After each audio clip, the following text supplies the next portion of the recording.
You talked about behavior from Democrat lawmakers, a lot of disruptions, and I just wanted to kind of go back to that. We saw Democrat lawmakers not stand for Laken Riley, for Peyton McNabb, for the son of a slain police officer and 13-year-old cancer survivor. What are the optics of that nationally, just in terms of not just the people who were in the room last night, but across the nation? And also, was President Trump expecting this type of behavior when he was crafting his speech? So I gave a quote to one of the media outlets in this room yesterday that Democrats behaving like children would be the least surprising thing of the night. And unfortunately, that quote did turn out to be true. I think the president and everyone, frankly, was surprised by the Democrats refusing to stand for not the president's policies, because frankly, we expected that, but for the everyday Americans who President Trump was shining a light on their stories. Mark Fogel, for instance, an American school teacher who was detained by the Russians. President Trump freed him. If Joe Biden had done that, they all would have been on their feet, but because of what came from President Trump, they weren't. So we think it's very sad, but we're very proud of the president today. And the American people are the people that this president cares about most, and the reviews are in, and everybody loved his speech. Thank you. And then on Maine, we know that the governor of Maine has really pushed back against the president's executive order saying that boys should not be in girls' sports. I spoke with a lawmaker from Maine this morning who told me she'd been censured by state lawmakers for calling a man and speaking up on this. What is the next move for the White House in this battle to protect the integrity of women's sports? Yeah, well, the Department of Education has sued the state of Maine. As you know, there's ongoing litigation. The president has made a commitment to ensure that states are being held accountable if they continue to allow men in women's sports, which he believes is an egregious violation of taxpayer dollars. And so that fight continues, and the president won't back down. Again, this is a common sense policy. 80% of the American people, including more than 60% of Democrats, do not want men in women's sports. So the president will stand by this commitment. Sure, Monica. Thank you, Caroline. You mentioned not one Democrat senator voted to protect women's sports from males. Not one Democrat congressman or congresswoman stood to applaud or support protecting women's spaces and sports at the president's joint session to Congress last night, as you articulately mentioned at the beginning. So I'm wondering, what message is that sending to not only young women who are competing in these sports across the country, but also to the parents of these young girls? Yeah. I think the message that Americans should take away from last night is that they have a president in the Oval Office who is committed to doing what's right for them, especially women and girls across the country. And I think it's very ironic, thank you for bringing up the point about women, that Democrat women were wearing pink to support our fellow females, yet they couldn't stand, again, for a young woman who was almost killed and severely injured by a man on the volleyball court. They couldn't stand for the mothers of two beautiful young women whose lives were taken tragically at the hands of illegal people. So you can't say you're the party of women and then support men and women's sports and not stand up for basic law and order and immigration reform that will protect women in this country. That's what President Trump is doing. He's the president for women. Lindsay, good to see you. Thank you, Caroline. Good to see you. So, speaking of tariffs, China said yesterday that they're ready for any kind of war with the U.S. Because of these tariffs that have been placed on them. And a Chinese spokesperson also said that the tariffs would not lead to a resolution of U.S. concerns about fentanyl originating in China. Can you speak to how the administration is planning on responding to that? Well, I think Secretary Hegseth has responded to that this morning. He said that America will always be prepared to defend itself, especially under the leadership of this president in the Oval Office. And that certainly remains true. Again, when it comes to tariffs, the president has been very tough on China, not just now with 20% and more with the reciprocal tariffs that will hit on April 2nd. But look at what he did in his first term. There were billions of dollars worth of tariffs that he implemented on China. And it's quite telling that the previous administration did not rescind those tariffs because they realized the value that they had in not only deterring China, but also raising revenue here in the United States. Rachel. Thanks, Caroline. Just a quick follow-up, two quick follow-ups on tariffs. The president mentioned a little disturbance during his remarks yesterday. The CEO of Target says that consumers will likely see prices go up on everything from strawberries to bananas to avocados.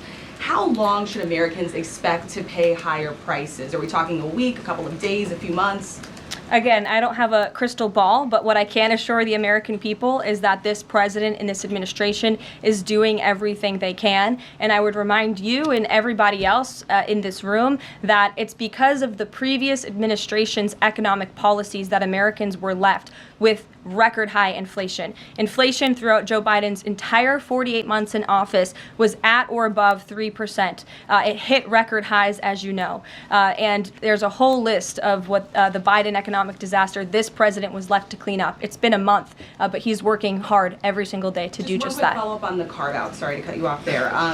The U.S. imported $43 million worth of eggs from Canada. I know you mentioned some of the exemptions when it comes to automakers.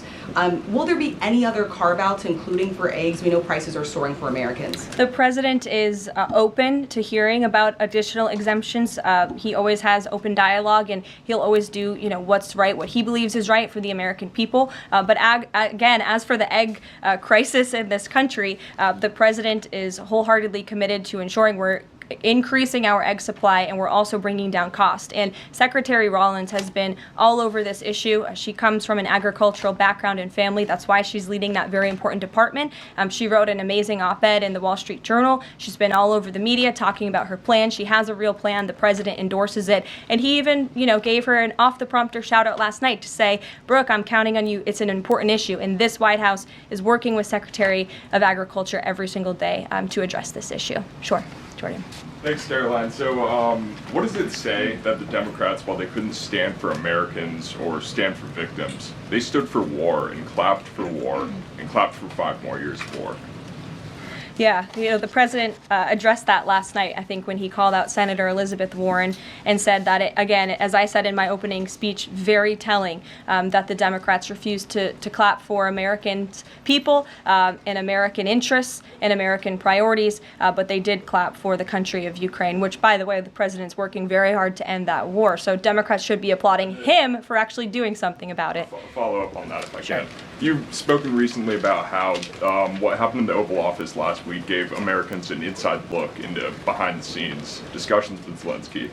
Is this how he treated Joe Biden and just treated him disrespectfully and received billions of dollars? Well, it's a very interesting question. I don't know if anybody in here asked my predecessor who stood at this podium about that, but there was a report from NBC News that President Biden also got increasingly frustrated with President Zelensky when he was handing out blank checks and President Zelensky kept asking for more. Joe Biden was quite frustrated with that. So again, as I've said repeatedly, Friday revealed the frustrations that this administration has had in closed-door negotiations with the Ukrainians. However, President Zelensky did put out a statement yesterday, which we believe is a positive step forward. And National Security Advisor Mike Waltz has been talking to his Ukrainian counterparts. And so we're in the midst of this, and we'll see what happens next. Caitlin. Thanks, Karoline. I have 2 questions. One on the reprieve that is being granted to these 3 automakers for 1 month on the tariffs on Canada and Mexico. How did the president settle on 1 month? The reciprocal tariffs will go into effect on April 2nd, and he feels strongly about that no matter what, no exemption, so that's where the 1 month comes from. Does he expect them to be able to shift production within a month? He told them that they should get on it, start investing, start moving, shift production here to the United States of America, where they will pay no tariff. That's the ultimate goal. And on the conversations between the White House and the Ukrainians and the letter that President Trump revealed last night that he got from President Zelensky, Director Ratcliffe said today that the president has paused also intelligence sharing with Ukraine. Is that temporary or is that permanent? I believe what the National Security Council told me in regards to that was that they paused or they are reconsidering the funding for Ukraine, as you saw, the pause on the funding. As for intelligence matters, I would refer you to either the National Security Council or the CIA as well. But they're considering lifting or reinstating the military aid going to Ukraine, which they paused. Again, it's a pause for a review. Follow up on that. Sure. The president read parts of the letter that he received last night from President Zelensky. Can you give us a sense of when President Trump now plans to sign that minerals deal after receiving that letter? Those talks are happening as we speak. I just saw the National Security Advisor. He's working very hard on it. I believe he was going into the Oval Office to give the president an update on where this stands. But again, the president is committed to a peace deal. He wants to see this war end. And I think that President Zelensky's message, which he also shared on X as well, is a positive sign in the right direction.